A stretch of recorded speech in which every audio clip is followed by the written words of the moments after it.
Assalamualaikum warahmatullahi wabarakatuh.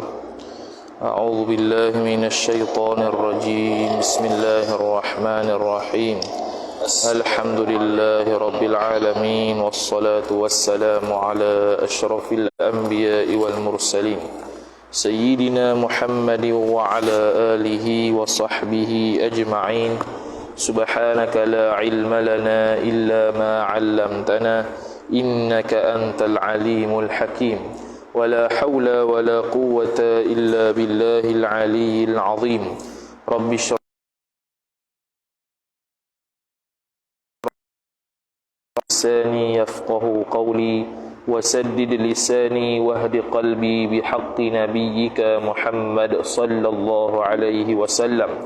Allahumma aghnina bil ilmi wa zayyinna bil hilmi وأكرمنا بالتقوى وجملنا بالعافية.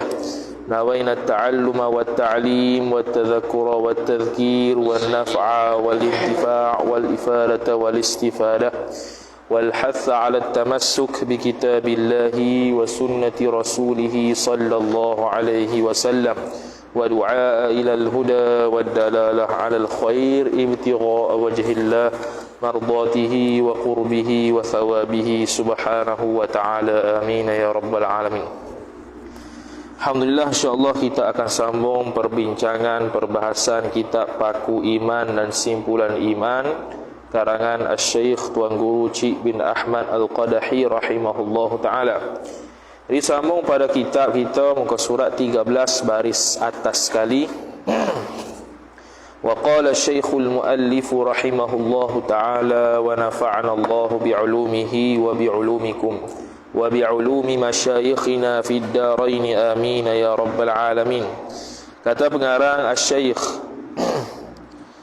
Tuan Guru Haji Cik Al-Qadahi rahimahullahu ta'ala, dan mustahil ia jauhar firi. Jadi kita sambung perbahasan sifat mukhalafatuhu ta'ala lil hawadith, iaitu Allah subhanahu wa ta'ala bersalahan dengan sekalian perkara yang baru. Maka disambung huraian detailnya, dia kata dan mustahil ia Allah jauhar firi. Kerana jauhar ni ada dua. Pertamanya jauhar firi, yang keduanya jauhar murakkab. Jauhar firid apa dia? Maka dia kata arti jauhar firid suatu benda yang sangat halus, yang tiada menerima bahagi noktah. Tu firid. Jauhar firid makna satu benda yang sangat-sangat halus, yang tidak menerima bahagi. Tak menerima bahagi ni tiga lah. Sama ada dengan jalan kerat sahaja, ataupun dengan jalan belah, ataupun dengan jalan terbang. Tiga. Kalau atas jalan kerat. Kerat tu biasanya benda yang panjang saja. Contoh wayar ni. Wayar ni ni panjang saja, jadi dia boleh kerat. Kalau benda yang boleh belah, mestilah benda itu panjang dan lebar sahaja. Maka benda yang kita potong daripada suatu benda yang panjang dan lebar sahaja tu dia panggil belah.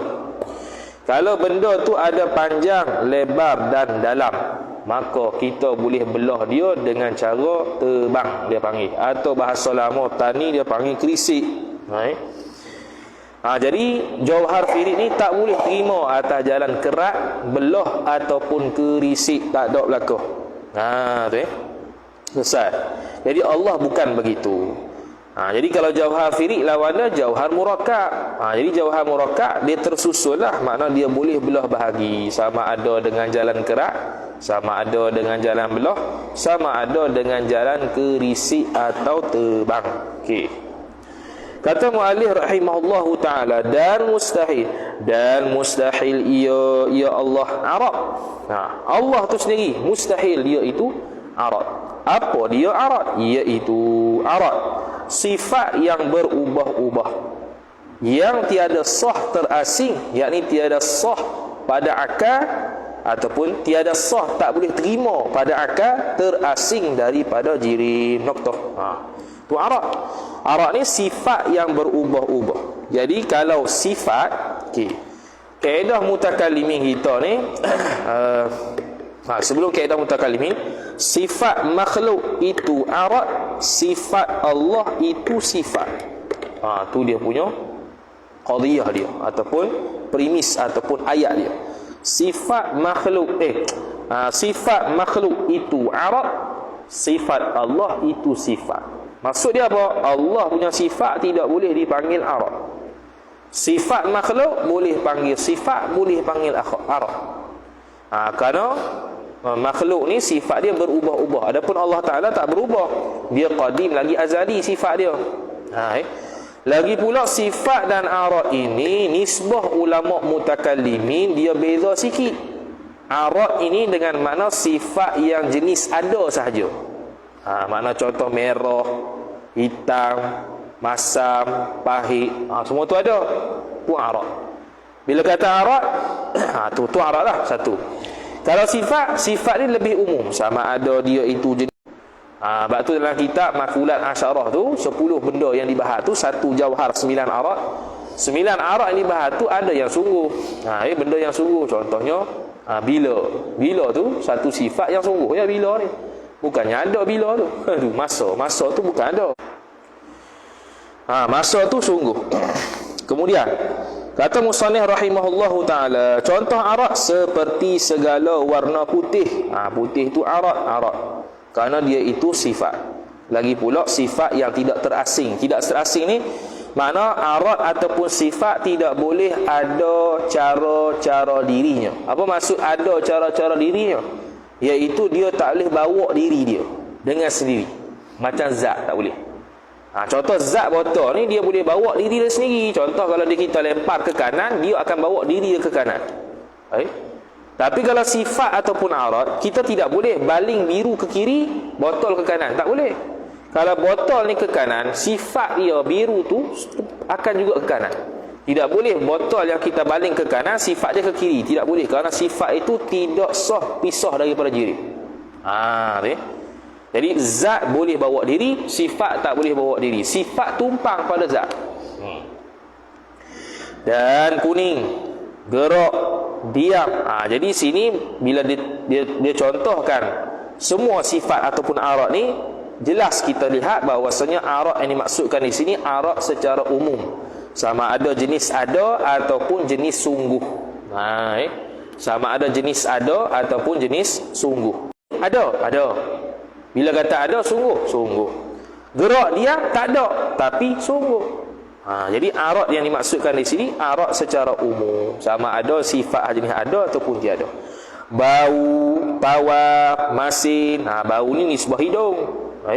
Tawar di sebuah lidah. Benda yang dapat dicerak oleh panca indera yang 5 dipanggil ada. Benda yang hanya faham sahaja di akal, tak dapat cerak salah satu panca indera yang 5, dia panggil sungguh. Masin, pedas, manis, sejuk, panas. Sejuk panas dapat dicerak pada kulit. Basah, kering. Basah, kering pun sifat juga. Sifat ada sebab boleh sentuh. Basah kering ni. Muda, tua, hak ni sungguh. Bukan. Basah kering sungguh lah. Basah kering ni bukan ada, sungguh. Muda tua pun sungguh juga, sungguh. Muda tua. Mana tahu dia muda tua, tengok muka contohnya. Muka ni tengok tua dah. Muka ni tengok muda dah. Muda lagi. Jadi bukannya muda dengan tua tu ada di muka dah. Dia faham kata muka lagu ni masih muda. Muka lagu ni masih tua. Kemudian kata mu'alif rahimahullahu ta'ala, hampir, jauh, sama juga, sungguh. Hampir ni kita tahu, faham kata dua benda yang saling berdekatan, dia panggil hampir. Dua benda yang saling berjauhan, dia panggil jauh. Jadi jauh dekat ni i'tibari, benda yang dipahami akal sahaja. Dan lainnya daripada segala a'rad, noktah. Apa-apa lagi lah arak-arak, sifat-sifat yang boleh berubah dan tak sah terpisah daripada jirim. Sama ada arak itu jenis ada ataupun arad itu jenis sungguh. Noktah. Sekalian yang tersebut daripada arad mustahil atas Allah Subhanahu wa taala. Boleh kita rujuk situ sekalian itu. Ataupun sekalian yang tersebut pada dulu lagi, jisim, bukan jisim, apa nama tu, jauhar, firi, apa semua tu, itu semua tu mustahil atas Allah Subhanahu wa taala. Noktah. Mustahil atas, mustahil akal. Mustahil atas makna mustahil akal. Dan mustahil ia Allah ada pihak sini arah lah.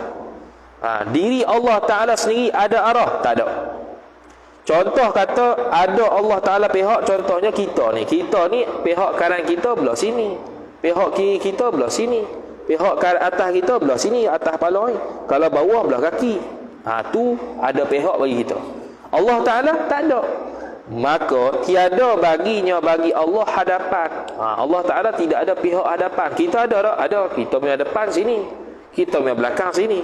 Tu kanan ataupun kiri. Kanan kita sini, kiri kita sini. Kanan, kiri, atas, depan, belakang ni semuanya iktibari, benda yang dipahami akal sahaja, bukan benda yang ada. Sebab kita, contoh saya duduk sini, kanan saya sini, kanan tuan-tuan mungkin tempat lain, sana pula. Kanan saya duduk sini, ni semua duduk sini. Kalau hadap daripada sini, kanan dia belah sana. Sebab itu kanan ni bukan ada, kanan ni iktibari, benda dipahami akal sahaja. Kemudian kata musannif rahimahullah subhanahu wa ta'ala, maka dia kata, dan tiada baginya mana? Atau belakang, bagian hadapan atau belakang, kanan atau kiri, atas atau bawah. Atas pihak kita, atas pala. Jadi kalau kita duduk terbalik contohnya, kita punya kaki terletak di atas siling. Jadi atas kita waktu itu ialah sini. Bawah kita ketika itu ialah siling, sebab kita duduk terbalik ataupun berdiri terbalik.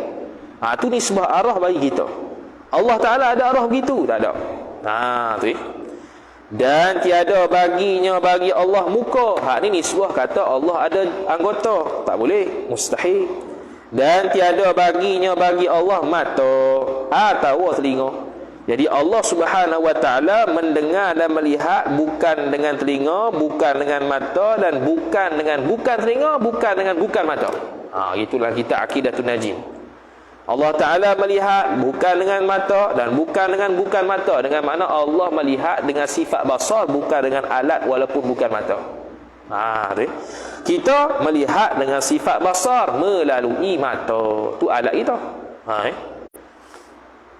Dan tiada baginya bagi Allah Ta'ala lidah, dan tiada baginya bagi Allah tangan kanan atau kiri, dan tiada baginya bagi Allah kepala, dan tiada tubuh badan. Noktah. Tu semua menunjukkan anggota. Jadi siapa yang mensabitkan Allah ada anggota, dia itu mujassimah, ataupun dipanggil sebagai musyabbihah.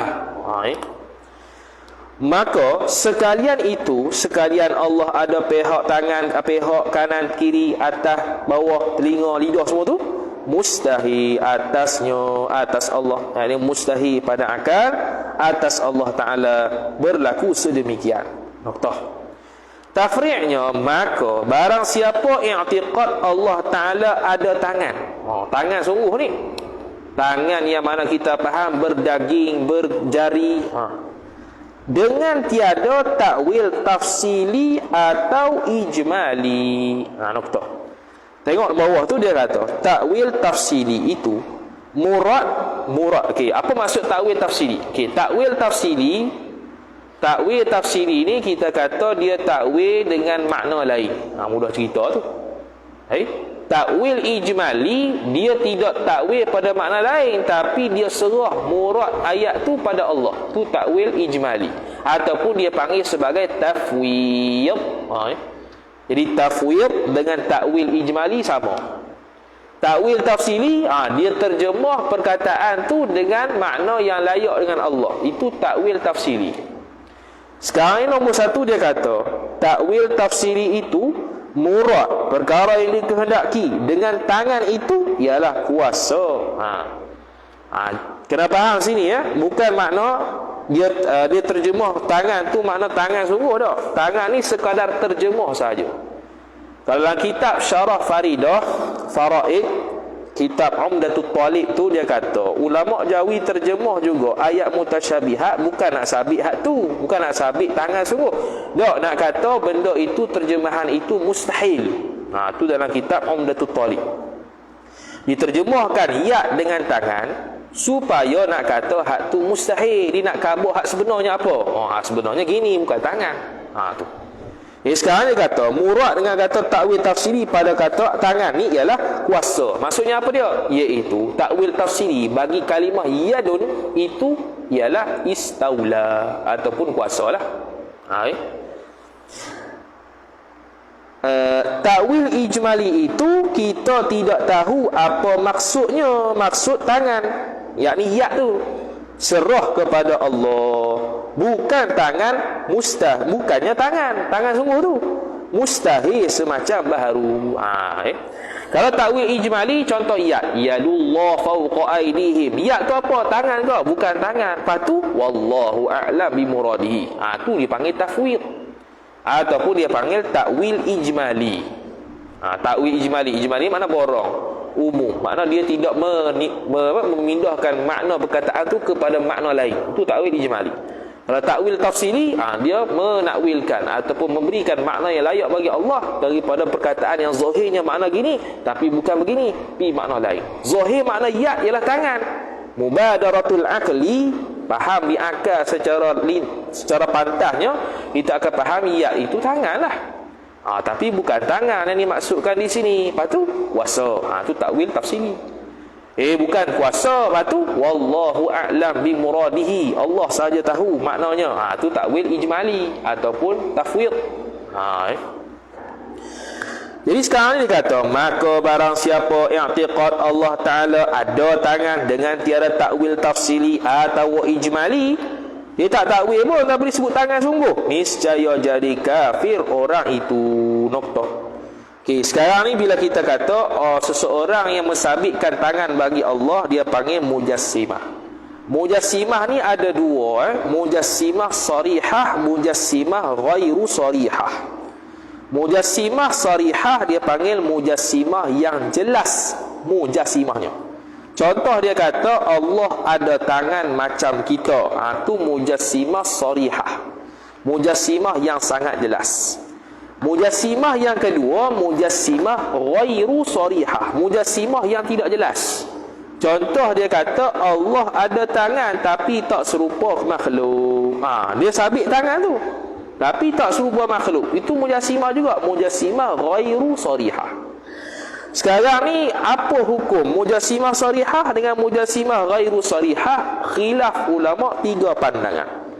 Ini disebut oleh Syekh Sulaiman Al-Bijirmi rahimahullah dalam Hasyiah Al-Bijirmi 'ala al-Iqna'. Pandangan pertama dia kata mujassimah sarihah, mujassimah ghairu sarihah kafir mutlaqah. Kafir berlaku. Kafir berlaku. Satu.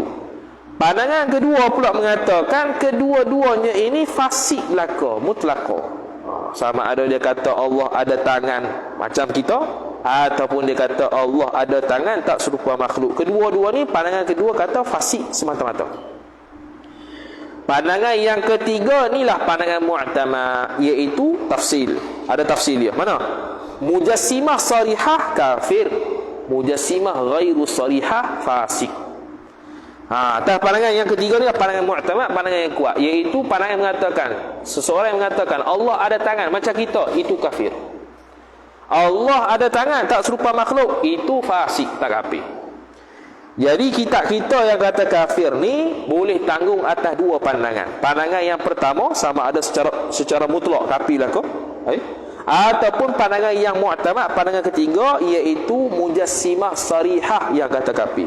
Jadi kita tanggung kata musannif kata kafir ni boleh jadi 2 pandangan, iaitu pandangan pertama tadi iaitu mutlak, secara mutlak mujassimah itu kafir, ataupun pandangan yang ketiga yang mentafsirkan mujassimah sarihah dengan mujassimah ghairu sarihah. Yang mana kafir itu ialah mujassimah sarihah sahaja. Kata musannif rahimahullahu ta'ala. Sebab apa dia kata kafir? Kerana ia orang ataupun barang siapa tadi tu menafi mukhalafatuhu, yakni mukhalafatuhu ta'ala lil hawadith. Nokta. Kerana seolah-olah dia menafikan mukhalafah. Mukhalafahnya apa dia? Iaitu Allah tidak sama dengan jisim, tidak sama dengan makhluk. Jadi kalau kita sabit Allah ada tangan tanpa takwil tafsiri, tanpa takwil ijmali, maka dia panggil betul-betul kita isbat Allah ada tangan. Boleh jadi kafir kalau dia itu mujassimah sarihah atas pandangan mu'tamad, ataupun mujassimah secara mutlak kafir atas pandangan pertama. Tapi pandangan mu'tamad yang nombor 3, Dan mustahil di sebelah mana-mana pihak bagi jirim. Ini ada beza daripada tadi. Tadi itu pihak tu dengan mana diri Allah Ta'ala itu tidak ada kanan, kiri, atas, bawah, tak ada. Hak ni pula mustahil di sebelah mana-mana pihak bagi jirim. Hak ni nisbah ada jirim. Contoh ada buku ni. Jadi buku ni berada di hadapan saya. Ni nisbah depan bila nisbah jirim. Tadi ni tak ada kait apa. Depan ni makna berada di hadapan muka kita, dia panggil depan. Berada di belakang punggung, berhadapan dengan punggung kita, dia panggil belakang. Berhadapan dengan kepala kita, dia panggil atas. Berhadapan dengan kaki kita, dia panggil bawah. Itu nak sabit kata ada jihah saja. Tapi kalau dia kata jihah pada mana-mana, dia kata di sebelah mana-mana pihak bagi jirim. Hak ni nisbah jirim. Contoh kita kata Allah di atas arash. Itu nisbah jirim. Tadi kita kata Allah diri dia tu tak ada kanan, kiri, atas, belakang, bawah, tak ada.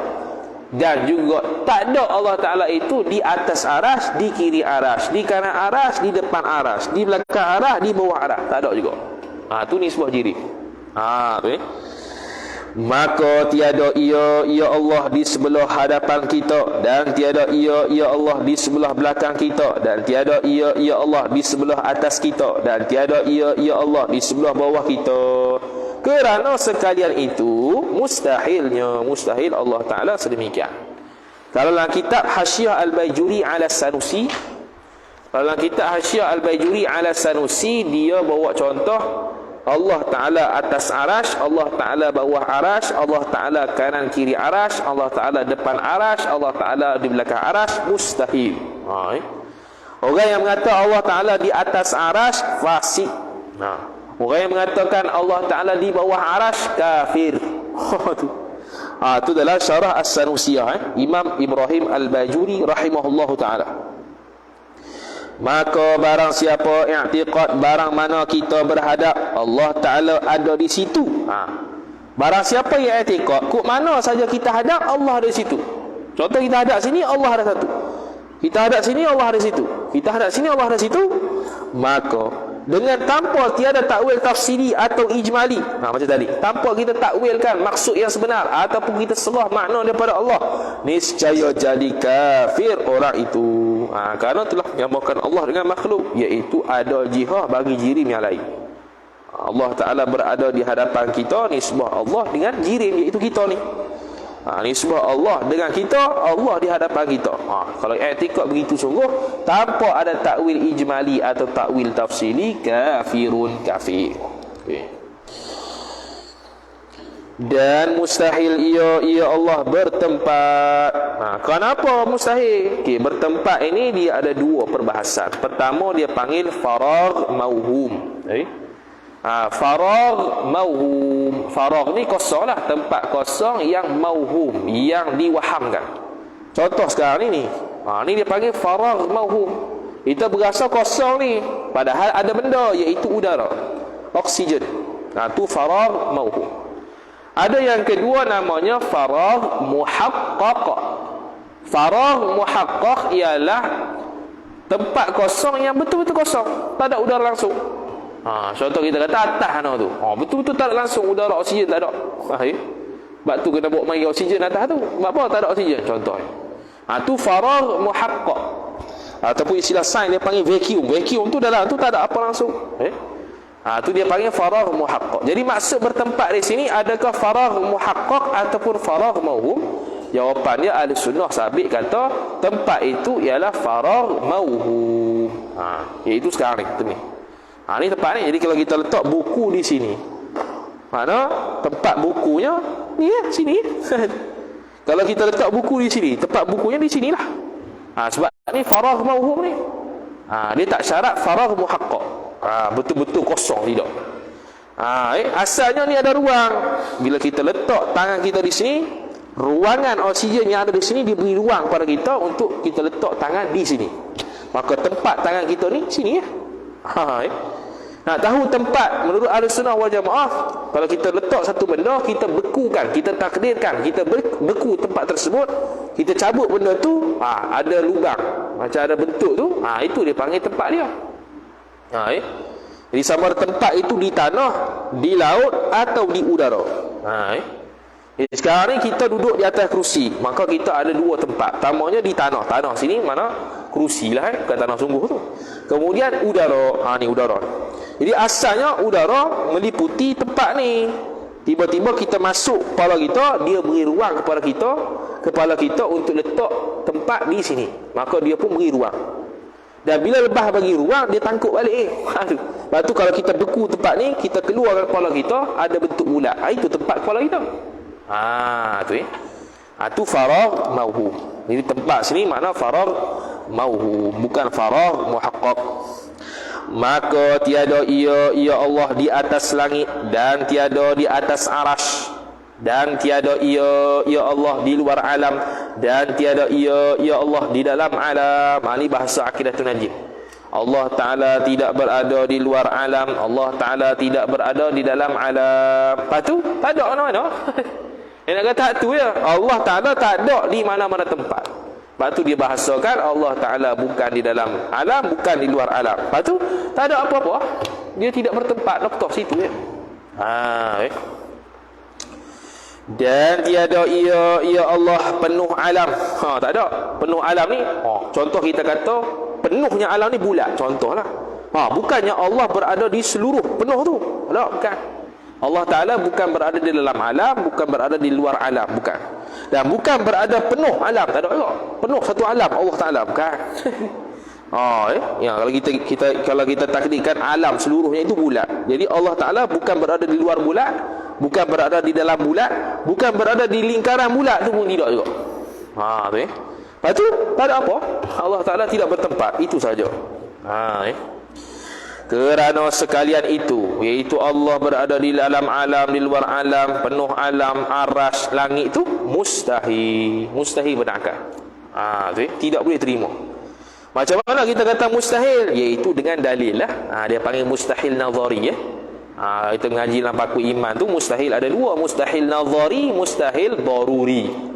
Jadi sekarang ni mustahil apa? Mustahil nazari. Kena ada dalil baru kita percaya kata Allah tidak bertempat. Mana dalil dia? Dalil ada dua. Pertama, Quran Sunnah ataupun akal. Kalau dalil akal, dalil mukhalafah lil hawadith itulah. Kalau Allah Ta'ala serupa dengan makhluk, ni saya Allah Ta'ala baharu. Kalau Allah Ta'ala baharu, ni saya Allah tu bukan Tuhan. Kalau Allah Ta'ala ada tempat, makna dia sama dengan makhluk. Bila sama dengan makhluk, makna dia baharu. Bila dia baharu, maka dia bukan Tuhan. Kerana Tuhan ni mesti qadim. Bila kata baharu, mesti diciptakan. Kalau diciptakan, Allah Ta'ala diciptakan, makna Allah baharu. Allah makhluk. Itu mustahil. Itu dalil akal. Kalau dalil nakal, dalil Quran Sunnah lagi senang. Cari ayat mukhalafah lil hawadith, laisa kamitslihi syai' wa huwas samiul basir. Selesai. Tu. Dalam kitab Tijan Ad-Darari, Syekh Nawawi Al-Bantani rahimahullahu taala menyatakan boleh pilih salah satu daripada dua dalil, sama ada dalil naqli ataupun dalil aqli. Boleh pilih belaka. Bukan tertentu kepada dalil aqli saja. Boleh pilih. Boleh pilih sama ada dalil aqli ataupun dalil naqli. Noktah. Kemudian, maka barang siapa i'tiqad Allah Ta'ala itu duduk atas arasy, yakni dengan tanpa baca dulu. Maka barang siapa i'tiqad, yakin Allah Ta'ala itu duduk atas arasy dengan tiada takwil tafsili atau ijmali. Contoh ayat Ar-Rahmanu 'alal 'arsy istawa. Dia pun kata Allah duduk sungguh. Duduk sungguh tu macam kita. Maka niscaya jadi kafir orang itu. Sebab tu dia panggil mujassimah sharihah. Duduk macam kita. Ataupun duduk tapi tak serupa makhluk. Tu mujassimah ghairu sharihah. Itu fasik atas para mu'tamad. Fasik atas pandangan mu'tamad. Fasik pun bukan makna suruh i'tikad begitu, makna suruh jauh juga. Cuma tahap dia tak kapi lagi atas pandangan mu'tamad. Ar-Rahmanu 'alal 'arsy istawa. Apa maksud istawa? Wallahu a'lam bi muradihi. Tu takwil ijmali ataupun tafwid. Ar-Rahmanu 'alal 'arsy istawa. Apa istawa? Istaula, menguasai. Itu takwil tafsili. Tu tak apa. Kemudian kerana menafikan mukhalafatuhu lil hawadith, itu sebab kenapa ilah bagi kata kafir orang yang i'tikad Allah Taala itu ada di atas, duduk di atas arasy. Dan mustahil atasnya, atas Allah Ta'ala itu lalu masa siang dan malam. Yang ini berkaitnya kewujudan Allah Ta'ala itu ada siang, ada malam. Kewujudan Allah tak berkait waktu malam ke waktu siang, tak ada. Allah Ta'ala wujud sejak azali. Waktu azali itu tak ada waktu lagi. Waktu azali tak ada waktu lagi. Kemudian kenapa kita panggil waktu azali kalau kata tak ada waktu? Sebab kita ni nak muqabalah ataupun nak membandingkan antara waktu baru dengan waktu azali. Maka sempit cakapan Melayu kita ni nak sebut apa azali ni kalau bukan waktu. Nak muqabalah, nak membandingkan dengan waktu yang ma la yazal, waktu yang senantiasa tu. Maka dipanggilkan juga waktu azali. Bukan makna azali tu ada waktu, tak. Tapi nak membandingkan antara dua benda, sama ada zaman yang tidak berzaman. Zaman yang tidak berzaman apa dia? Azali. Zaman yang ada zaman, zaman yang ada masa, iaitu dia panggil ma la yazal. Tu Dan sekarang ni kita ni ada siang malam, Allah Ta'ala ada. Dah tu berbetulan dengan siang malam. Itu berbetulan dengan malam kita. Dia kait dengan masa kita, bukan kait dengan Allah Ta'ala. Malam siang sekarang ni kait dengan kita, bukan kait dengan Allah Ta'ala. Jadi sekarang ni Allah ada. Dalam masa yang sama di Afrika sekarang siang, Allah ada juga. Berbetulan dengan masa kita, bukan Allah berhajat pada masa. Tu. Dan mustahil ia Allah bersifat dengan kecil. Bersifat dengan kecil, dia panggil juz'iyah. Juz'iyah, kecil. Allah Ta'ala kecil? Tidak. Dan mustahil ia Allah bersifat dengan besar. Ni dia bahasa Arab dia panggil kulliyah. Kulliyah besar, juz'iyah kecil. Jadi tu zat Allah tidak dikaitkan besar kecil, tidak. Halus besar, tidak. Dan mustahil ia Allah bersifat dengan tinggi. Dah kita kata Allahu Akbar ataupun Allahu Ta'ala, Allah Ta'ala maha tinggi, itu tinggi martabat, bukan tinggi jarak. Ni tinggi jarak mustahil ni. Yang kata mustahil sini tinggi jarak, macam besar lah. Allah maha besar, itu besar darjat, bukan besar saiz. Tinggi sini tinggi bukan tinggi jarak, tapi tinggi darjat, itu yang tak mustahil. Yang mustahilnya tinggi jarak. Tinggi jarak tu mustahil. Adapun kita kata Allah yang maha besar dan Allah yang maha tinggi, maka iaitu yang kita kata tu besar martabatnya Allah dan tinggi martabatnya Allah, bukan besar jirimnya Allah dan bukan tinggi jirimnya Allah. Hak tu mustahil. Dia bahas detail lah mukhalafah lil hawadith. Kalau ikutkan faham. Tapi kenapa dia buat contoh banyak? Kerana al-jahlu fi hadzal fanni khatarun azim. Jahil dalam bidang usuluddin itu ialah bahaya yang cukup besar. Tu kata Imam Asy-Syarqawi rahimahullah dalam hasyiah dia, apabila ditanya orang kenapa kita mengaji sifat mustahil sedangkan kita sudah memadai mengaji sifat wajib. Kerana al-jahlu fi hadzal fanni khatarun azimun. Jahil dalam bab usuluddin akidah ni ialah bahaya yang cukup besar, maka diulang-ulangkan. Kalau kita ikutkan lazim malzum ni cukup, makna qiyamuhu bi nafsihi tak payah hurai dah. Qidam baqa tak payah hurai dah, sebab kita dah faham lagi sifat wujud. Qidam baqa tu tak payah selesai dah, tak payah bahas dah. Kalau nak kata lazim malzum cukup. Qiyamuhu bi nafsihi tak payah nak bahas dah, sebab dah memadai dengan mukhalafatuhu ta'ala lil hawadith. Allah Ta'ala tak sama dengan makhluk. Kalau qiyamuhu bi nafsihi, dia nak terang kata Allah tak berhajat kepada pencipta, Allah Ta'ala tidak berhajat kepada zat. Itu pun tak sama dengan makhluk dah. Itu pun masuk dalam perbahasan mukhalafah lil hawadith.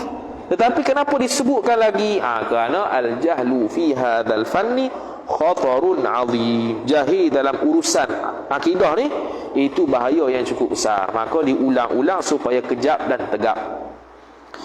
Dan mustahil ya Allah ambil faedah bagi dirinya, diri Allah, atau bagi makhluknya, ya Allah. Noktah. Sekarang ni nak bahas pula dari sudut Allah Ta'ala, ada gharak ataupun tidak melaksanakan sesuatu hukum dan juga mencipta sesuatu. Jawapannya tidak. Allah Ta'ala tidak ada tujuan. Yang mana kalau ada tujuan, makna ada Allah Ta'ala ambil faedah terhadap perbuatan dia, ambil faedah terhadap hukum yang dia tetapkan. Jadi ambil faedah ni Allah Ta'ala tak ambil faedah untuk dirinya dan untuk makhluknya, tidak. Ni i'tiqad yang wajib kita pegang, iaitu Allah tidak ambil faedah untuk dirinya dan untuk makhluknya, tidak. Segala perbuatan Allah, segala hukum yang telah ditetapkan Allah, tidak ada faedah yang kembali kepada dia dan kembali kepada makhluk. Yang adanya dipanggil hikmah. Dia panggil apa? Sebagai hikmah, bukannya faedah. Sebab faedah ni seolah-olah Allah Ta'ala berhajat kepada benda tu tapi tak dapat. Gitu. Contohnya.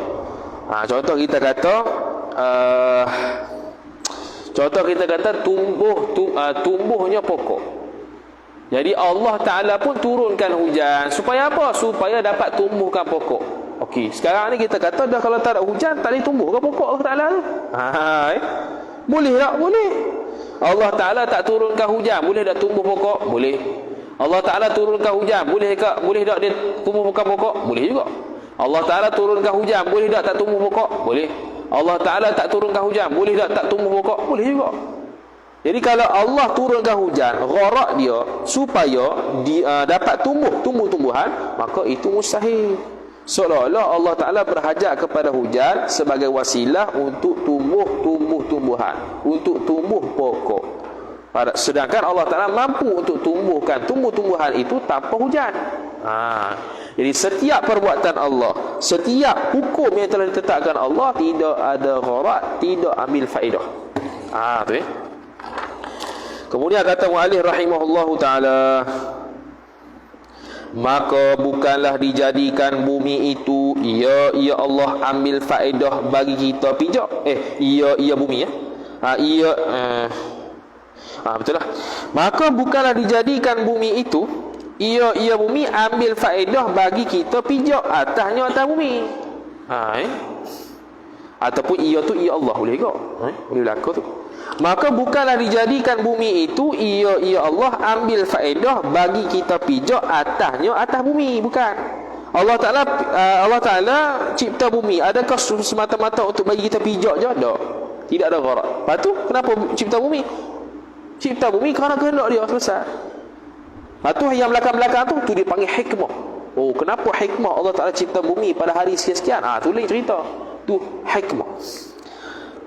Perbezaan antara tujuan dengan hikmah, ulama buat contoh begini. Contohnya kita nak cari air. Cari air, kita pun galilah. Tujuan gali itu apa dia? Untuk cari air. Itu tujuan. Faedah. Tujuan dia kita gali tanah sebab apa? Sebab nak cari air. Kita pun gali, tiba-tiba dapat emas. Jadi emas tu bukan tujuan kita, tapi dapat. Itu hikmah. Hikmah kita menggali tanah ialah dapat emas. Tapi tujuannya bukan nak dapat emas, tujuannya nak dapat air. Begitulah Allah Ta'ala, dia buat sesuatu tanpa tujuan, tapi ada hikmah. Tu Besar. Kemudian kata musannif rahimahullahu ta'ala, dan boleh kita bertanam atasnya, atas bumi. Bukannya Allah Ta'ala cipta bumi untuk kita boleh bercocok tanam, bukan. Lepas tu dengan kehendak dia. Ada hikmah tak? Ada hikmah, tapi itu bukan tujuan. Dan bukanlah dijadikan hujan itu ia Allah ambil faedah bagi tumbuh-tumbuhan. Tidak. Boleh tak Allah Ta'ala itu tak cipta hujan tapi boleh tumbuh? Boleh. Boleh tak Allah Ta'ala cipta hujan dan tak tumbuh? Boleh juga. Jadi kalau Allah Ta'ala nak turunkan hujan supaya tumbuh tumbuh-tumbuhan, makna seolah-olah Allah berhajat pada wasilah untuk tumbuhkan tumbuh-tumbuhan itu. Itu mustahil. Dan bukanlah diwajibkan zakat itu, faedahnya faedah wajib zakat menolong fakir miskin. Lepas tu tu dia panggil hikmah, tak panggil tujuan asal Allah Ta'ala wajibkan zakat fitrah untuk tolong fakir miskin, tidak. Adakah dengan sebab zakat fitrah baru boleh tolong? Adakah Allah Ta'ala tak boleh tolong tanpa zakat fitrah? Boleh. Tanpa zakat fitrah Allah lebih tolong tak? Boleh tolong. Kalau dengan zakat fitrah boleh tak Allah tak tolong dia? Boleh juga. Lepas tu Allah Ta'ala wajibkan zakat fitrah atas kehendak dia. Tak ada tujuan, tak ada tujuan. Ada hikmah tak? Ada hikmah di sebalik kewajipan zakat fitrah. Apa dia? Tu kita fikir sendirilah. Baik. Kemudian, tetapi segala kejadian Allah Ta'ala dan segala hukumnya hukum Allah, mesti ada hikmahnya, hikmah kejadian Allah, bukan sia-sia. Jadi kesimpulannya, perbuatan Allah, perbuatan sesuatu itu ada 3. Pertamanya ada tujuan, keduanya dengan hikmah, ketiga sia-sia. Perbuatan sesuatu ada 3. Pertama dengan tujuan, dia panggil gharad. Contohnya kita mengaji, buat apa? Sebab nak alim. Tu tujuan tu bukan hikmah, tu tujuan betul. Kita belajar supaya nak alim, tujuan tu. Okey? Nak alim apa? Contoh kita kata, saya mengaji akidah sebab nak alim akidah, itu tujuan.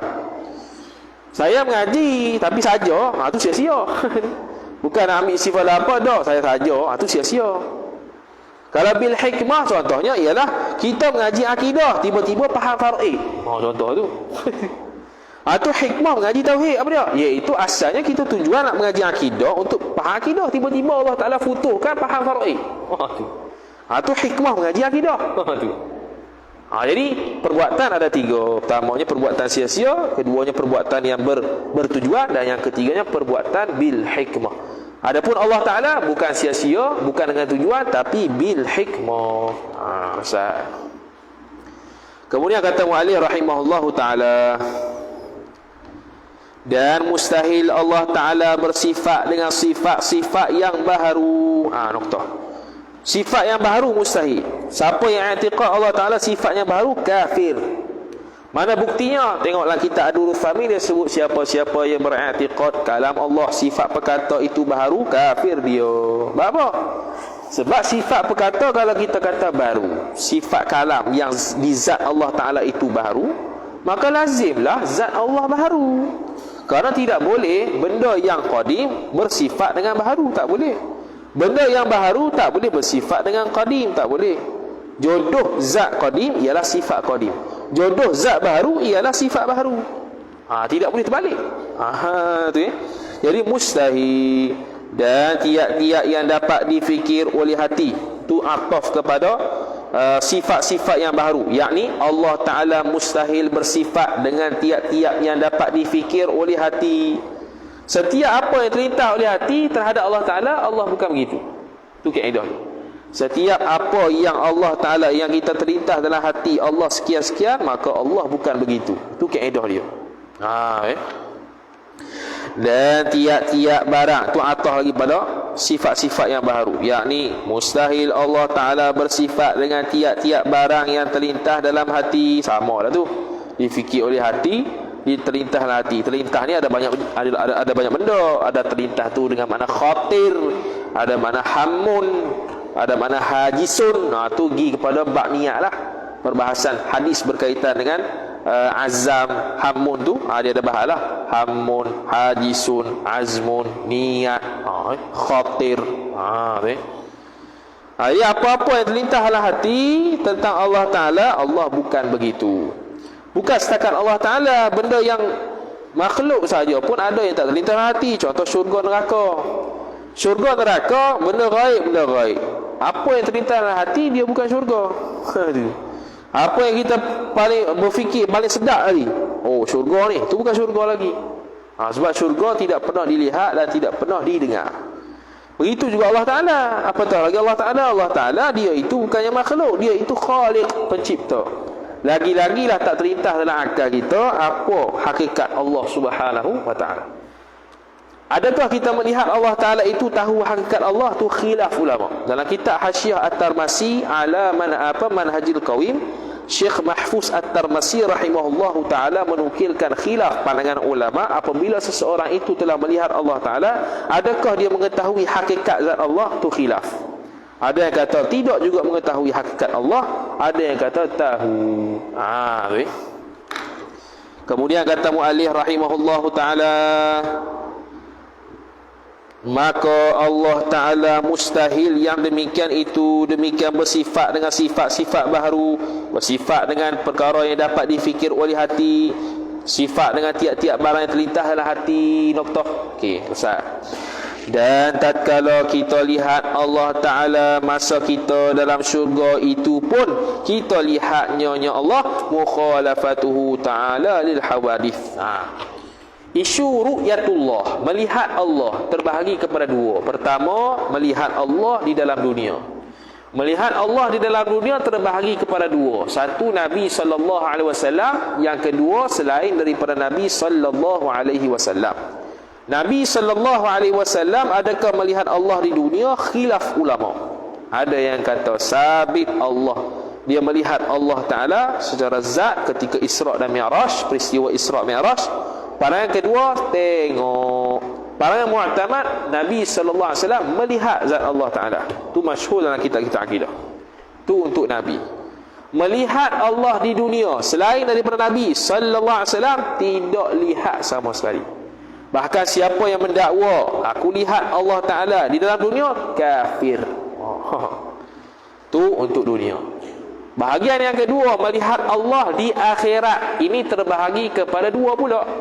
Pertamanya, melihat oleh orang mukmin. Orang mukmin melihat tak? Melihat Allah Ta'ala di padang mahsyar, melihat Allah Ta'ala di syurga. Yang kedua, golongan kafirin, orang kafir. Lihat kepada Allah Ta'ala, khilaf ulama. Pandangan pertama mengatakan orang kafir dapat lihat zat Allah sekali kemudian terhijab. Bila terhijab, dia berasa sakit. Sebab apa? Sedapnya tengok Allah Ta'ala, kemudian dihijabkan, dia berasa tersiksa. Itu siksaan orang kafir, iaitu terhijabnya dia daripada melihat Allah. Pandangan kedua, daripada awal lagi tidak melihat zat Allah Subhanahu wa Ta'ala. Itu kesimpulan ru'yatullah, melihat Allah Subhanahu wa Ta'ala. Sekarang di sini mimpi satu lagi. Okey. Saya boleh sebut tak? Mimpi. Okey, satu lagi, melihat Allah Ta'ala di dunia tapi dalam keadaan mimpi. Dalam keadaan mimpi harus boleh. Tapi boleh di situ ada qaid syarat, iaitu kalau dia melihat Allah Ta'ala dalam mimpi itu tidak sama dengan makhluk. Contohnya satu riwayat daripada Imam Ahmad ibn Hanbal rahimahullah ta'ala, dinukilkan oleh Imam Al-Ghazali rahimahullah ta'ala dalam kitab Al-Iqtisadu fil I'tiqad.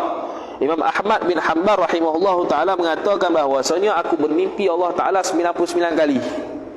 Kalau aku mimpi kali ke-100, aku nak tanya amalan yang paling afdal di sisi Allah Ta'ala, maka rezeki Allah Ta'ala diberi di mimpi Allah Ta'ala kali ke-100. Lepas tu dia tanya Allah Ta'ala, apakah amalan yang disukai oleh kamu Allah Ta'ala jawab, iaitu membaca kalamku. Ditanya lagi, sama ada tahu makna ataupun tidak. Sama ada tahu makna ataupun tidak, asal baca, itu yang paling afdal. Itu kisah Imam Ahmad bin Hanbal, mimpi Allah Ta'ala, yang dinukilkan dalam kitab Al-Iqtisadu fil I'tiqad. Walaupun ada pertikaian riwayat lah, tapi ada disebut dalam kitab tu ya.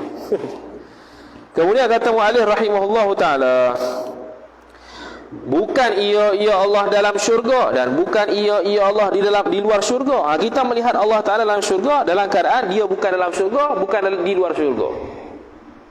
Seperti dakwaan orang, Allah Ta'ala boleh menjadikan dirinya dalam syurga untuk dilihat oleh orang mukmin. Itu salah, itu sesat. Itu fasik, itu menempatkan Allah Ta'ala tu. Kalau dia menempatkan Allah Ta'ala sebegitu macam makhluk, jadi kafir dah. Kemudian, dan bukan ia Allah merupakan diri Allah dengan apa-apa rupa, beri kita lihatnya. Ayah cik kedah ayah cik dah. Tuan guru Cik Ahmad Al-Qadahi dah jawab dah. Bukan ia Allah merupakan dirinya dengan apa-apa rupa, beri kita lihat dia. Bukan. Bukannya Allah Ta'ala merupakan sesuatu bentuk cahaya ke, bentuk malaikat ke, bukan. Lepas tu kita lihat Allah Ta'ala dengan zat Allah Ta'ala tu. Zat Allah Ta'ala tu sendiri kita lihat, tanpa dia merupa-rupakan. Dalam keadaan kita melihat laisa kamitslihi syai', ataupun mukhalafatuhu ta'ala lil hawadith. Habis noktah. Tanbihun ay hadza kalamun munabbihun liman ghafala. Hadza, bermula ini, kalamun, suatu ungkapan, munabbihun, yang memberi peringatan, liman ghafala, bagi orang yang lalai. Kata dia, barang siapa berkata ia barang siapa lihat Allah dengan mata dalam dunia pada ketika jaga yang lain daripada Nabi Muhammad sallallahu alaihi wasallam, niscaya jadi kafir orang itu, orang yang mendakwa dia melihat Allah dalam jaga. Tu jelas tanbihun. Ditanbihun ni makna dia satu peringatan yang besar lah. Dia bukan boleh dakwi gitu saja. Adapun dalam mimpi, maka jika ia, bila kata jumpa maka jika ni makna dalam bahasa Arab fafihi tafsilun. Dia ada tafsil. Dalam bahasa Arab dia panggil fafihi tafsilun. Tapi kalau dalam kitab Arab dia tak tulis fafihi tafsilun, dia akan tulis faida. Itu. Falau. Itu. Bila kata falau faida makna fafihi tafsilun. Sebab depan tu dah syarat dah. Adapun kalau terjemah bahasa Arab lau. Lau tiba-tiba falau. Bila falau, lau tu sebelum fa tu lau ataupun idza. Kemudian selepas fa tu lau lagi ataupun idza lagi. Tu maksudnya ada takdir. Fa fihi tafsilun. Apa dia? Idza sekian, maka sekian. Kalau sekian, maka sekian. Biasanya fa fihi tafsilun ni dia ada dua kenyataan lagi ataupun lebih. Sekarang dia kata, maka kalau dia mimpi, maka jika ia seorang tadi lihat Allah Ta'ala itu mukhalafah lil hawarith, maka iaitu melihat sebenarnya dengan mana hakun, betul. Dia melihat sungguh. Bukan main-main. Kalau dia lihat tanpa sama dengan makhluk. Yang kedua, dan jika ia barang siapa bermimpi lihat Allah Ta'ala itu tidak bersalahan dengan yang baharu, maka iaitu lihat Allah bukan Allah Ta'ala, noktah. Lepas tu syaitan lah. Bukan Allah Ta'ala. Aku lihat Allah Ta'ala macam mana? Dia besar. Habis tu syaitan. Aku lihat Allah Ta'ala mana? Dia putih. Tu habis tu. Tu jahanam belaka tu. Ada tak? Ada. Ada orang tu. Dia mimpi Allah Ta'ala. Allah Ta'ala beri kepada dia lantikan. Habis lantikan tu. Tadi kat surah lantikan wali. Aduh, boleh fikir gitu lantikan wali. Bermula dalilnya, dalil Allah Ta'ala itu mukhalafah lil hawarith. Bermula dalilnya gini. Bermula dalilnya, nya tu kena kepada wajib kat belakang tu. Nya tu rujuk pada belakang. Dia panggil al-hal wa sya'an. Dhamirul hali wa sya'ni. Kerana nya tu tak balik pada belakang, balik ke depan. Bermula dalilnya, nya mana? Nya wajib bersalahan Allah Ta'ala bagi segala yang baharu.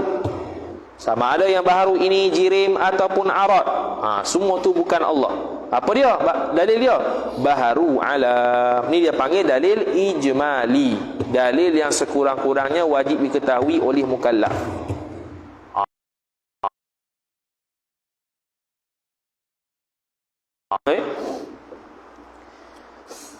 Dan firman Allah Ta'ala, laisa kamithlihi syai'. Firman Allah Ta'ala, laisa kamithlihi syai'un. Tu surah Asy-Syura ayat 11. Allah Ta'ala tak serupa dengan sesuatu. Sesuatu. Inilah dalil syai'un tu. Terjemah dia apa? Terjemah dia sama ada jirim atau arad. Jadi sesuatu, Allah Ta'ala sebut sesuatu. Ulama bahas pula sesuatu tu apa? Bila dibahas kesimpulannya, syai'un itu dua. Pertama jirim, kedua arad.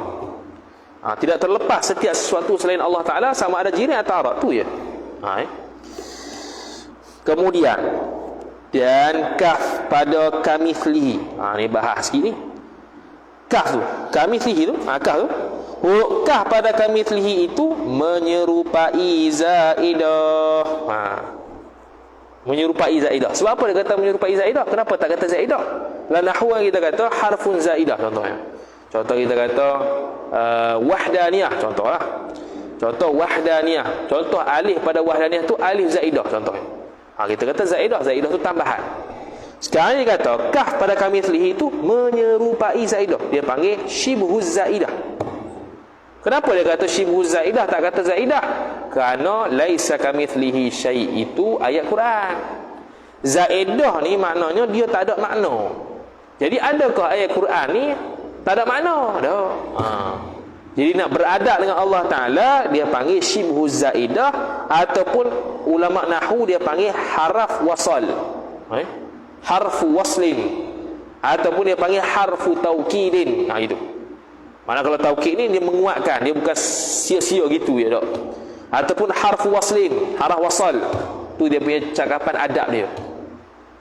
Okey, dalam perbahasan kamithlihi ni dia ada 3 pandangan ulama. Pertama, macam dia sebut lah, iaitu kaf tu ialah zaidah ataupun syibih zaidah, bukan zaidah, syibih zaidah, ataupun kita lain sebut harfu waslin ataupun harfu taukidin, haraf taukid, untuk menguatkan lagi perumpamaan tu. Okey, satu. Pandangan kedua kata kaf tu seperti, terjemahnya seperti, bukannya zaidah. Kaf tu terjemahnya seperti. Okey, lupa. Tadi pertama kita kata kaf tu syibih zaidah, menyerupai tambahan, menyerupai zaidah, ataupun dia panggil taukid. Maknanya kaf tu tak ada, orang panggil bukan makna sepertilah. Lepas tu makna seperti tu pi mana? Seperti tu diterjemahkan pada mithlihi, mithli itu. Jadi kamithlihi itu, mithli itu sepertinya, kaf tu untuk taukidkan perumpamaan. Tu ya. Okey. Tu pandangan pertama.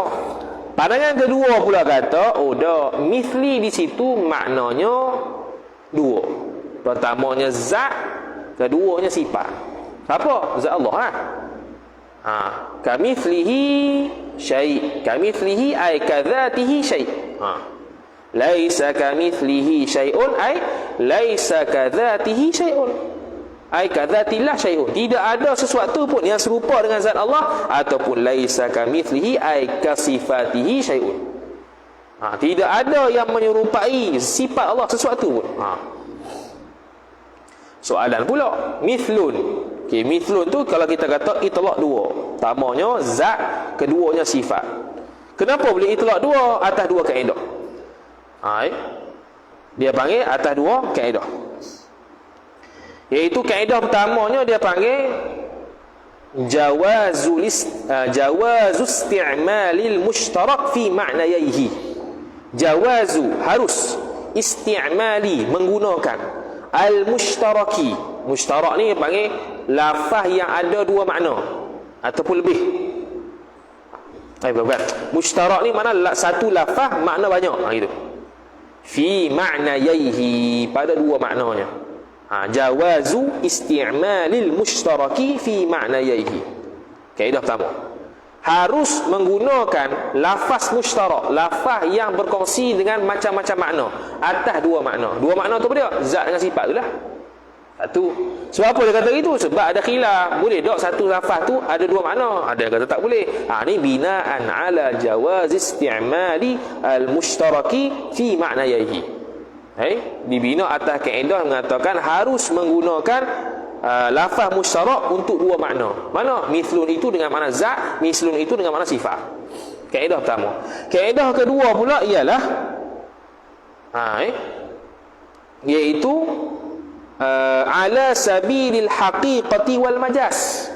Ala sabili al haqiqati wal majaz, atas jalan hakikat dan majaz. Binaan ala jawazil jam'i bainahuma. Binaan, kerana dibina atas pandangan ala jawazil jam'i bainahuma, atas keharusan untuk menghimpunkan 2 makna itu, 2 makna hakikat dengan majaz. Sekali lagi, ala sabili al-haqiqati wal majaz, binaan ala jawazil jam'i bainahuma. Apa dia? Contoh mithlun. Mithlun ni ada makna hakikat, ada makna majaz. Contoh makna hakikatnya ialah zat, makna majaznya ialah sifat. Boleh tak kita kata mithlun tu makna hakikat dan makna majaz dalam masa yang sama? Binaan ala jawazihi, boleh ya? Kita bina atas pandangan ulama mengatakan boleh? Boleh ya? Kalau ikutkan, ada pandangan ulama mengatakan satu makna, satu lafaz itu tidak boleh ada makna hakikat dan makna majaz. Kalau hakikat lah, majaz lah. Tapi kalau atas pandangan ulama mengatakan boleh satu lafaz itu ada makna hakikat, ada makna majaz, maka mithlun itu boleh sama ada makna zat, makna sifat. Tu jawapan nombor 2. Jawapan nombor 3.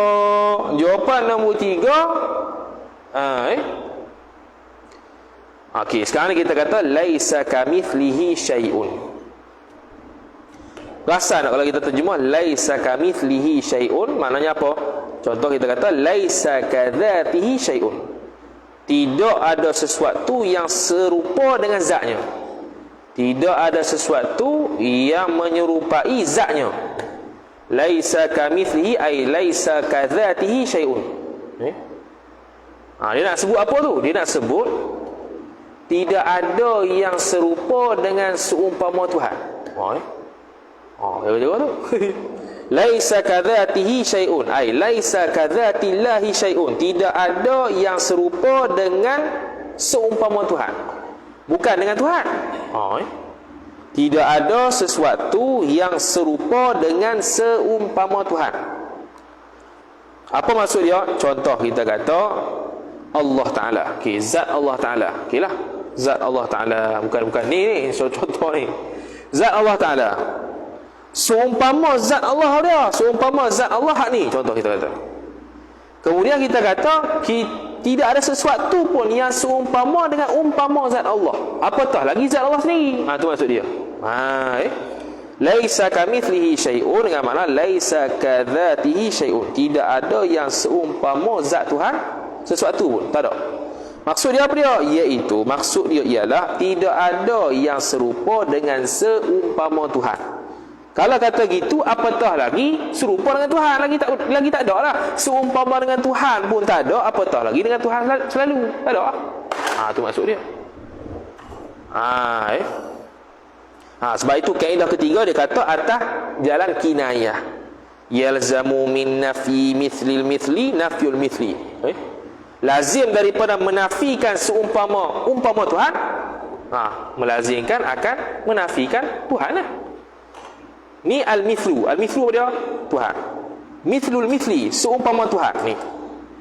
Lazim daripada menafikan seumpama Tuhan, maka akan menafikan Tuhan lah. Dia tak sama dengan seumpama Tuhan, maka lazimnya dia tu tak sama dengan Tuhan lah. Tu maksudnya. Yalzamu min nafi mithlil mithli nafyul mithli. Lazim daripada menafikan samanya dengan seumpama Tuhan akan menyebabkan menafikan juga sama dengan Tuhan tu sendiri. Tu ala sabil kinayah. Seumpama Tuhan pun tak sama dah, apatah lagi dengan Tuhan sendiri, lagi tak sama. Ahmad tok guru dengan anak murid. Contoh tok guru nama Ahmad, anak murid nama Muhammad. Saya tak sama dengan murid dia iaitu Muhammad. Maka bila faham itu, apatah lagi dengan tok guru dia, lagi tak sama. Kita dengan anak murid tok guru dia pun tak sama dah, apatah lagi dengan tok guru sendiri, lagi tak sama. Kita tak sama dengan seumpama Tuhan, apatah lagi dengan Tuhan selalu, itu lagi tak sama. Tu yang maksud dia. Cuma kita ni dia ambil perbahasan yang pertama saja, iaitu kaf di situ dengan makna menyerupai zaidah, ataupun dalam kitab Arab sebut harfu waslin ataupun harfu taukid. Situ payah sikit. Kemudian kata muallif rahimahullahu taala, kerana taukid kerana taukid noktah, okey. Menyerupai zaidah sebab apa? Kerana taukid, okey, noktah. Kerana taukid, itu jawapan pertama yang tadi kita sebut itulah. Artinya, maksudnya laisa kamitslihi syai' itu tiada ada suatu seumpama Allah. Tu tiada ada suatu seumpama Allah. Seumpama Allah pun tak ada yang serupa, apatah lagi Allah sendiri. Maksudnya bukan nak kata Allah Ta'ala ni ada syarik dah, bukan. Nak kata kalau ada yang menyerupai Allah, kita pun tak sama dengan jelmaan ataupun kita pun tak sama dengan seumpama Allah, apatah lagi sama dengan Allah. Tu maksud dia. Lepas tu dia terjemah, tiada ada suatu seumpama Allah. Mana kalau suatu dengan Allah lagi tak ada.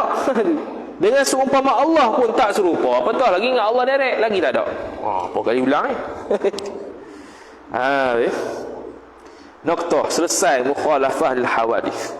Dan kelima daripada 20 qiyamuhu binafsihi, arti qiyamuhu binafsihi wajib. Wajib bagi mana wajib akal. Kalau wajib atas itu syarak. Wajib pada akal.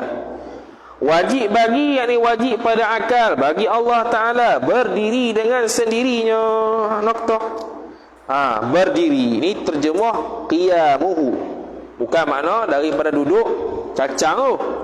Daripada duduk kemudian berdiri atas kaki dia, bukan. Bermula maknanya. Tu kata makna. Jadi terjemah berdiri Allah dengan sendiri. Itu terjemah, murad belum tentu. Terjemah tangan, bukan murad dia tangan. Terjemah tangan makna dia lain. Walaupun pada asalnya ada khilaf lah boleh terjemah ke tidak. Ni kalau kita nak baca kitab Jawi. Kitab Jawi terjemah tangan. Tangan tu terjemah, bukan maksud. Macam ni lah, qiyamuhu binafsi. Allah Ta'ala berdiri dengan sendiri. Bukan maksud tu baru terjemah. Maksud dia, baru dia mari. Bermula maknanya, makna berdiri dengan sendirinya itu tiada berhajat Allah Ta'ala kepada zat. Itu yang pertama. Tak berhajatnya Allah pada zat. Maksudnya apa dia? Allah nak ada dia, tak berhajat kepada zat macam sifat. Sifat nak ada dia, sifat nak sabit dia, mesti ada zat. Baru boleh ada sifat. Boleh tak sifat merah itu ada tanpa dia tumpang mana-mana zat? Tak boleh. Sifat laju boleh tak sabit tanpa dia itu tumpang ataupun ada sabit di zat lain? Tak boleh. Mesti dia ada zat dia. Begitu juga Allah Ta'ala ada dia bukan tumpang pada zat macam sifat. Satu. Ini nak tolak pandangan Nasrani yang mengatakan Tuhan Allah itu meresap masuk dalam tubuh Nabi Isa. Jadilah Isa tu Tuhan. Itu saya. Kerana ia Allah itu zat. Jadi kalau Allah zat, zat ni pasien maqama binafsihi. Kita takrifkan dulu. Zat ni maqama binafsihi, benda yang boleh bawa diri sendiri. Tu kalau kita terjemah dan tafsir. Maqama binafsihi, benda yang boleh bawa diri. Jadi macam mana zat boleh tumpang zat lain? Tak ada. Kita sendiri pun maqama binafsihi, tidak tumpang benda-benda lain. Kita boleh bawa diri kita. Maknanya apa? Kalau kita nak pergi ke kanan, kerusi yang kita duduk ke kanan kau? Tidak. Kerusi kita boleh ke kiri, kita ke kanan, boleh tak? Boleh. Kerusi kita di depan, kita di belakang, boleh tak? Boleh. Maknanya kita bawa diri, bukannya tumpang pada zat lain. Jadi Allah Ta'ala apatah lagi, dia bukan tumpang pada zat lain. Zat kita pun tak tumpang zat lain, apatah lagi Allah Ta'ala. Dan tiada berhajat ia Allah kepada orang yang menjadikan Allah. Ni la yahtaju ila mukhassis. Tak berhajat kepada pencipta. Ini jelaslah. Hak ni sudah kita faham dalam mukhalafah lil hawadith. Cuma qiyamuhu binafsihi dia khususkan lagi. Maka bukanlah bangkit berdiri sendiri dengan tidak orang tolong angkat. Tu bukan tafsir bagi berdiri Allah dengan sendiri. Bukan makna gitu. Bukan makna Allah tak boleh bangkit. Bukan makna Allah Ta'ala berdiri dalam keadaan tak ada orang tolong. Bukan. Dan bukanlah jadi sendirinya. Bukan jadi sendiri. Makna Allah ni ada dengan sendiri. Bukan. Allah Ta'ala menjadikan dirinya sendiri. Tak boleh. Bukan gitu. Lepas tu Allah Ta'ala ada sejak azali. Selesai. Macam mana tu? Ada orang cipta? Tidak. Lepas tu jadi dengan sendiri? Tidak juga. Lepas tu? Tak tahu. Tu dia panggil al-ajzu an darkil idraki idrakun. Lemah daripada mendapat itu pendapat. Lemah daripada mengenal itulah kenal. Allah Ta'ala ada orang jadikan dia? Tak ada. Allah Ta'ala dia jadikan di sini? Tak ada. Lepas tu? Tak ada apa. Allah Ta'ala ada sejak azali. Nokta situ. Akal kita tak lagi lebih dah. Kerana yang demikian itu, demikian Allah Ta'ala. Allah Ta'ala itu jadi dengan sendiri. Allah Ta'ala itu berdiri sendiri tanpa orang angkat tu mustahil atasnya atas Allah Ta'ala. Mustahil lawan mukhalafah qiyamuhu binafsihi itu berdiri dengan yang lainnya. Berdiri dengan lainnya dengan mana apa? Iaitu Allah Ta'ala berhajat kepada zat untuk ada dia. Allah Ta'ala berhajat kepada pencipta untuk ada dia. Itu mustahil. Allah Ta'ala macam merah bertempel ataupun ada di zat. Maka Allah gitu. Allah bukan gitu. Sahih. Allah Ta'ala merah ataupun kita sendiri berhajat kepada Allah mencipta kita. Allah pun gitu. Allah bukan gitu. Tu ternafinya berdiri Allah dengan yang lain. Dengan makna berdiri Allah pada yang lain dengan makna dua. Pertamanya Allah Ta'ala itu bukannya ada dengan tumpang di zat, dan Allah Ta'ala bukannya ada dengan sebab dicipta oleh orang lain. Yakni, tu disebut dah. yakni mustahil ia Allah berhajat kepada zat kerana ia Allah zat. Tu tadi tu. Dan mustahil ia Allah berhajat kepada orang yang menjadikan Allah kerana ia Allah qadim. Kerana Allah qadim. Jadi benda kalau Allah Ta'ala berhajat kepada orang menciptakan dia, makna Allah tidak qadim, Allah baharu. Bila baharu, makhluk. Bila makhluk, bukan Tuhan. Bukan Tuhan, siapa Tuhan? Itu hujah akal. Allah Ta'ala tak berhajat kepada orang menjadikan dia. Dah kalau berhajat, makna Allah baharu. Bila baharu, makna dia lawan qadim. Dia bukan qadim.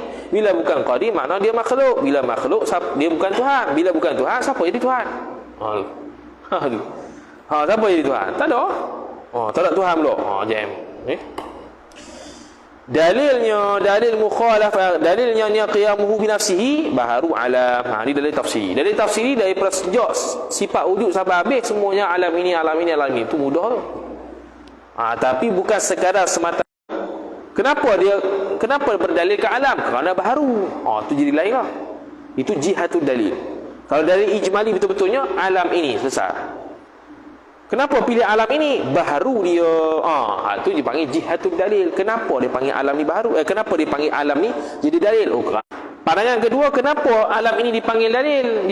Dijadikan sebagai dalil? Kerana dia mungkin. Dia ni boleh ada, boleh tiada. Dua. Pandangan ketiga, kerana dia ini hadis baharu lagi pula mungkin. Dua-dua.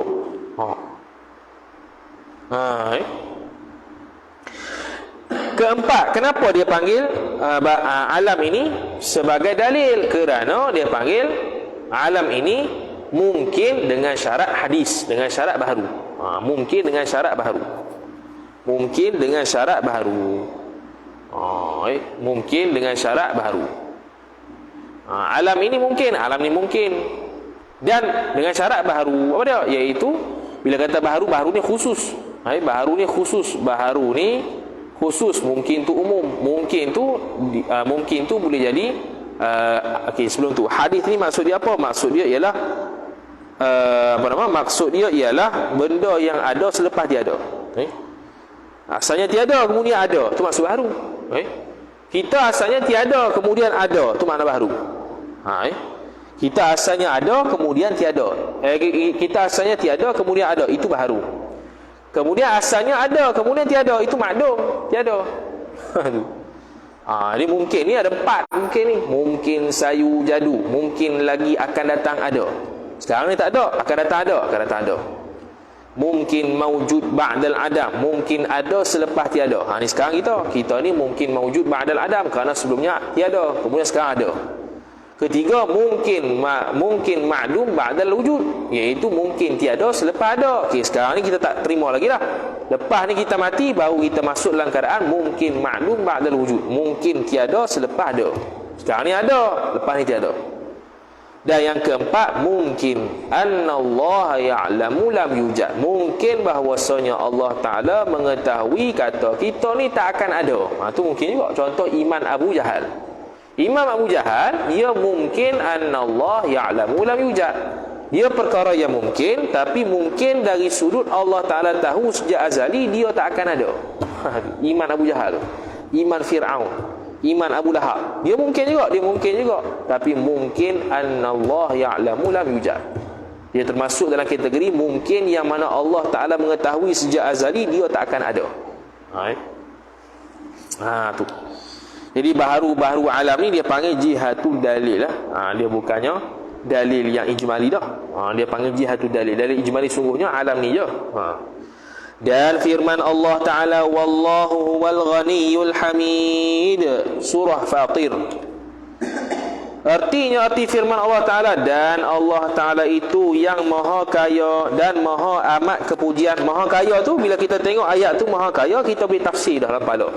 Kaya situ makna Allah tak berhajat kepada zat, Allah tak berhajat kepada pencipta. Noktah situ. Dan makna kaya itu tidak berhajat kepada suatu tu dua tadi. Makna tidak berhajat kepada zat, tidak berhajat kepada pencipta. Noktah. Dan keenam, wallahu a'lam. Ada soalan? Habis dah. Sehari 3 muka surat. Tak boleh khatam saya ni kau ni. Dia kan cerita lama-lama. Tak cerita. Kaki tak besar. Jangan buang masa ngaji kita besar-besar. Kita kecil-kecil. Ada soalan online ke sini ya? Kita kelas kita Isnin dan Selasa. Esok adalah sehari 3 muka surat. Ya, 3 muka surat pun dah syarah dah. Benda sah ni.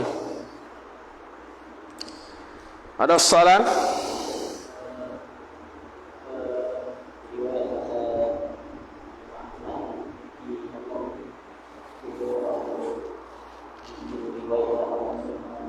Ya, detail apa? Dia kata Allah Ta'ala tak serupa makhluk. Dia tak kata. Orang tanya dia, ada Allah macam mana? Allah tak serupa makhluk. Bukannya Allah serupa sikit-sikit, tak. Allah laisa kamitslihi syai'. Whiteboard kat belakang tak padam ni. Pasal whiteboard tu. Ada soalan? Tak ada? Online pun tak ada lah, selesai. Jumpa esok pula. Wallahu a'lam. A'udzu billahi minasyaitonir rajim. Bismillahirrahmanirrahim. Alhamdulillahi rabbil alamin wassalatu wassalamu ala asyrafil anbiya'i wal mursalin sayyidina Muhammadin wa ala alihi wa sahbihi ajma'in. Allahumma zidna ilma warzuqna fahma. Allahumma zidna ilma warzuqna fahma. اللهم زدنا علما وارزقنا فهما وصلى الله على سيدنا محمد وعلى آله وصحبه وبارك وسلم والحمد لله رب العالمين والسلام عليكم ورحمة الله وبركاته.